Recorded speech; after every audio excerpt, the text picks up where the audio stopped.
They added an extra $25,000 bonus for state employees. Let's just not reward the employees of the federal government that haven't been laid off. Let's reward the state employees who haven't been laid off. They get $25,000 bonus. Isn't that amazing? I guess the money, I wonder where it comes from. Oh yes, Mr. Speaker, it comes from the American people, the hardworking taxpayers. You see, they all need to send the government $5,000 so you can decide where to spend it. And if you're part of the swamp, pretty good reward, $25,000. And then they added $15 billion for taxpayer-funded health care subsidies that illegal immigrants are able and eligible for. You know this, Mr. Speaker, based upon your district and others. You know what's happening down in the border. President Biden has created a new border crisis. There's more people able to come in, not being tested with COVID, but lo and behold, they are now going to get subsidized health care. You send the government your tax dollars, but you only get a fraction of what you pay for at the very best. You know, we warned people on the internet about email scams. It's like the ones of those emails where you get a promise you'll get millions of dollars, but first you have to wire them some money. That's exactly what's happening here today. This is the reality of this bill before us. It showers money on special interests, but spends less than 9% on actually defeating the virus. But it gives San Francisco $600 million, essentially wiping out 92% of their budget deficit. Think about that. 9% on the virus. But Mr. Speaker, San Francisco, the home to our Speaker, gets to wipe out 92% of their budget deficit. Where does that money come from? Well, every American is now going to pay more than $5,000 so we can send it to San Francisco and give them 92% of their budget deficit. I know the Democrats in the House are excited because all their work has even transpired all the way to Nevada because now the Socialist Democratic wing of the party has taken over there as well. From H.R. 1 to voting to defund the police, House Democrats have abandoned any pretense of unity. They passed 3 major bills in 1 month with zero bipartisan support. Today, they plan to pass another. Like the others, it represents a missed opportunity for Congress to focus on the real needs of the American people. At $1.9 trillion in new spending, the so-called American Rescue Plan is the most expensive single bill in American history. Let's put that number in context, Mr. Speaker. If you put it in today's numbers, World War II cost our government $4.8 trillion. But if we pass this bill, our country's total COVID relief spending will now total $5.5 trillion. This so-called relief bill will end up costing every hardworking taxpayer in America more than $5,000 each. You send the government your tax dollars, but you only get a fraction of what you pay for at the very best. You know, we warned people on the internet about email scams. It's like the ones of those emails where you get a promise you'll get millions of dollars, but first you have to wire them some money. That's exactly what's happening here today. This is the reality of this bill before us. It showers money on special interests, but spends less than 9% on actually defeating the virus. But it gives San Francisco $600 million, essentially wiping out 92% of their budget deficit. Think about that. 9% on the virus. But Mr. Speaker, San Francisco, the home to our Speaker, gets to wipe out 92% of their budget deficit. Where does that money come from? Well, every American is now going to pay more than $5,000 so we can send it to San Francisco and give them 92% of their budget deficit. Interesting how socialism works. In both the House and Senate, the only bipartisan vote has been against this. And after 5 relief bills, it is on track to be the first passed by strictly party lines. Mr. Speaker, I've heard people across the country say this bill today is costly, corrupt, and liberal. Now, even the Biden White House agrees. It is very liberal. They called this the most progressive piece of legislation in history. For those who are watching, progressive means socialism. The same party that runs here and now the Democratic Party of Nevada is the Socialist Democratic Party. So let's be clear. This isn't a rescue bill. It isn't a relief bill. It's a laundry list of left-wing priorities that predate the pandemic and do not meet the needs of the American families. No wonder even House Democrats have said they are embarrassed by what is in it. And just this week, one of their own members said there is no question there's some waste in there, but they'll still vote for it anyways. In fact, if you are a member of the swamp, you do pretty well under this bill. But for the American people, it means serious problems immediately on the horizon. Consider this. Mr. Speaker, every person, and it'll only be Democrats who vote for this, will cause a $36 billion cuts in Medicare starting this year. So what they choose to do is cut Medicare to those who need it and send $600 million to San Francisco to pay for 92% of their budget deficit. Or consider K through 12 education. Democrats say they need $130 billion to reopen schools. But their bill only allocates $6 billion to help schools this fiscal year. 2/3 of the total funding for education won't even be spent until 2023 or later. But don't worry, San Francisco will get their money now. The schools need to wait. You have priorities. Do Democrats expect schools to reopen 2 years from now? I guess that's what they're saying with this bill. They have no plan to get children back in the classroom full time. This week marks the 1-year anniversary of school districts across the country switching to school behind a screen. We still don't know the full effects of this decision, but we do know keeping classrooms closed has created an education and mental health problem for students and parents. It has been a lost year for our children's education. And even more devastating, 1 in 4 young adults have struggled with suicidal thoughts. Experience and scientific evidence say reopen schools now. It's necessary and it's safe.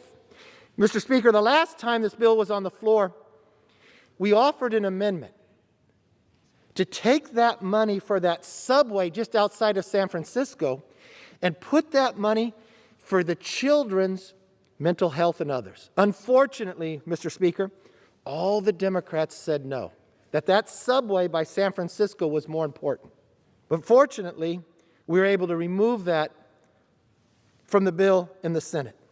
But luckily here, all the Democrats were able to think the priority is not children, it was San Francisco. But because Democrats are following the demands of special interests, not science, they're telling children to wait with no end in sight. Now, Mr. Speaker, I want to applaud the Democrats on the other side because they put their money where their mouth is. They are telling the American public, first, give me $5,000. I know you have to work harder, but what I'm going to do, because this is how socialism works, the Democrats are now going to decide who should get that money. And you know what? At least they give it to the people they respect the most. So let's go through this. Compared to the subsidies for the swamp, Democrats want to give federal employees who have not been laid off an extra $21,000 to help cope with virtual schooling. But if you're in the private sector or if you've been laid off, you don't get any of that.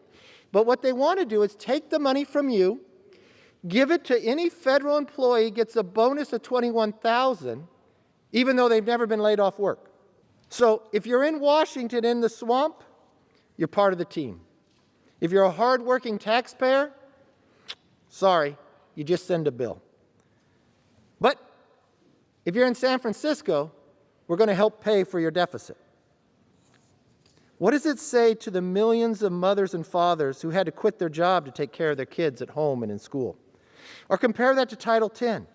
This bill will allow organizations like Planned Parenthood to access $50 million. You know, Mr. Speaker, for decades in this body, we respected one another's opinion. We created the Hyde Amendment. It said we would not use taxpayers' funds for abortion. But when there's a pandemic and a socialist reign, we're going to charge you $5,000 regardless of how you feel about it, and that's where the money's going to be spent.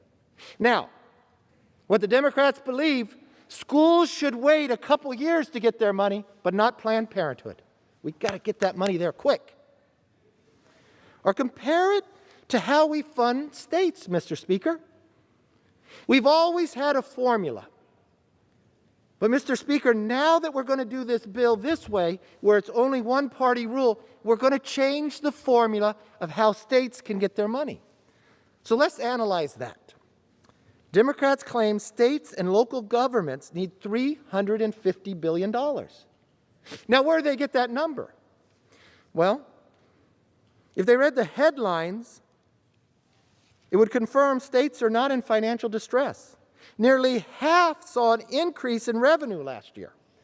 And some, even including in my home state of California, they have a budget surplus. Now, Mr. Speaker, I understand in Washington, they don't understand maybe the word what surplus means. That means you have more money, that you actually saved money. But what California is going to get is a windfall. Remember, San Francisco's in California. Mr. Speaker, just happens to be the Speaker's district as well. They have a $650 million deficit. Now, some of the challenges that San Francisco has, you see, if you're in San Francisco and you're homeless, they'll pay for your alcohol and they'll pay for your cannabis. So it costs more money. So that's why you have a deficit. But it's okay because we don't need to send the schools money today. We can send that years from now, but we need to get them 92% of their deficit taken care of. Now, we have a pandemic going on, and we're going to spend $1.9 trillion, but only 9% of that needs to go to COVID because San Francisco needs a lot of money. So what they have done now is they reward bad behavior. As for the few places that are facing shortfalls, they're actually punishing states that did it right. American taxpayers didn't vote for this, but thanks to the blue state payout, they are. The bill rewards bad behavior. Now, President Biden, he hasn't had a press conference, but he did say one time, and someone picked it up, show me what to cut. Well, the Senate actually cut tens of billions in spending from the Biden bill that the House passed. Now, I feel bad, Mr. Speaker, because Speaker Pelosi at first had like $112 million for that really important COVID subway just outside of San Francisco. Now, before that bill was able to get to the floor and the public found out about it, I guess it got good press because they added more money to it. It got to $140 million. Now, when it came to the floor here, there was a group of people, well, Mr. Speaker, let's just say it was the Republicans. They thought a better priority was to spend that $140 million for children with mental health. Because we've watched study after study of children being left out of school, suicide, obesity. What about those children who have parents who don't work for the federal government? They don't get a bonus. And some of those parents had to quit their job to care for their children. So we thought, I know it's a small amount compared to $1.9 trillion, we thought, wouldn't that be a better use of the money? So we offered that on this floor, Mr. Speaker. But unfortunately, Mr. Speaker, the Democrats said no to that this subway was more important than the children. Well, luckily, on the Senate side, they took that out. Whoa! Mr. Speaker, the American public thought for one moment, maybe the price could get a little lower that the American public would have to pay, not $5,000 a person. Maybe they saved a little money. No, no, no, no, no. You see, Mr. Speaker, the Democrats are in charge of the Senate too. So they now decided, since they couldn't build the subway, they would just plus that money up. So where did they spend it? Well, Mr. Speaker, you got to give them credit. They took the same advice that the Democrats in the House had.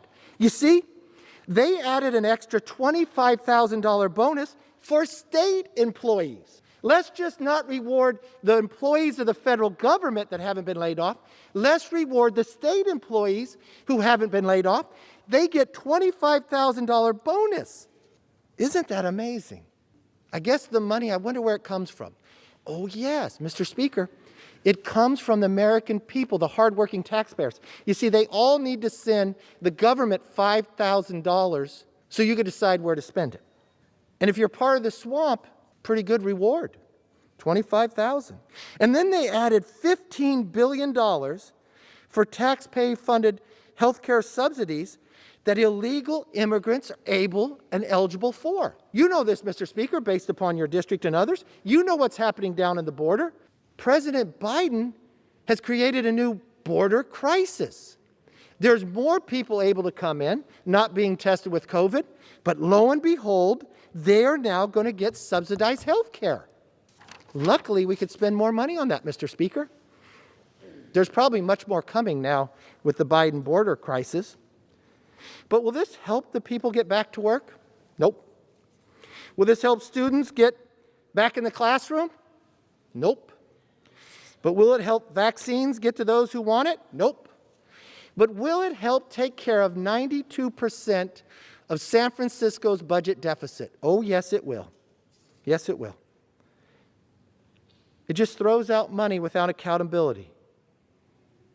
Even though there are $1 trillion sitting there right now that have already been appropriated that can go out to help. But remember what Margaret Thatcher said, Mr. Speaker. Socialism. You'll eventually run out of other people's money. You've been doing a very good job of it so far. There is still work to do to defeat the virus. But it is clear we are nearing the final phase of the fight. For 12 terrible months, the American workers has struggled through lockdowns, sacrificed through closure, and suffered through mandates. They persevered through it all. And now their government wants to take 5,000 more of it to make sure a federal employee that wasn't laid off, state employee that wasn't laid off, gets bonuses. And lo and behold, we've got to make sure San Francisco gets their deficit taken care of. Not in 2 years, like the schools, but today. President Trump, Operation Warp Speed, previous bipartisan efforts in Congress, and the American people worked tirelessly towards that outcome. President Biden was set up for success, both economically and with vaccines. But in that short amount of time, what have, Mr. Speaker, they've been able to accomplish down at the administration? They raised our gasoline price. So not only are you asking them to pay for this bill, you're taking more out of their pocket. And at the same time, by a stroke of a pen, he laid off millions of those workers. Mr. Speaker, I know this for sure. I know where you serve, and I know your passion for serving. I know the people in your district that are getting laid off for the XL pipeline. I know that wasn't your wish. It's harder to pay a bigger tax bill when you don't have a job. It's even worse when that job was taken away by your president. It's even worse when you go out to look for a new job and that same president has changed the policy along the border, and now you're competing with people who are not even Americans, and they're getting subsidized health care because of this bill. Mr. Speaker, I believe the American public wants something different. I believe they were proud of the fact when we did something here that was bipartisan. I believe they were proud of the fact with Operation Warp Speed, we now have 3 vaccines. I believe they were proud when we were energy independent. I believe they were proud when they had more money in their pocket, when they didn't have to pay so much for gasoline. But Mr. Speaker, socialism has destroyed many countries. I just watched Venezuela offer new currency. What was it, $1 billion is worth 50 cents today. How did it all start? I've watched socialism grow in this country. I watched it grow in this body. I see within your own party, you no longer even fear to say that you're Democrats anymore, Mr. Speaker. You're socialist Democrats. That's the lead of the Democratic Party. Mr. Speaker, the chairman of the Senate Budget Committee Isn't even registered as a Democrat. So why would you think what would be produced? Mr. Speaker, whoever votes for this bill, I want you to look the people in the eye. I want you to think about that hard-working taxpayer. I want you to explain to them why only 9% goes to defeat COVID.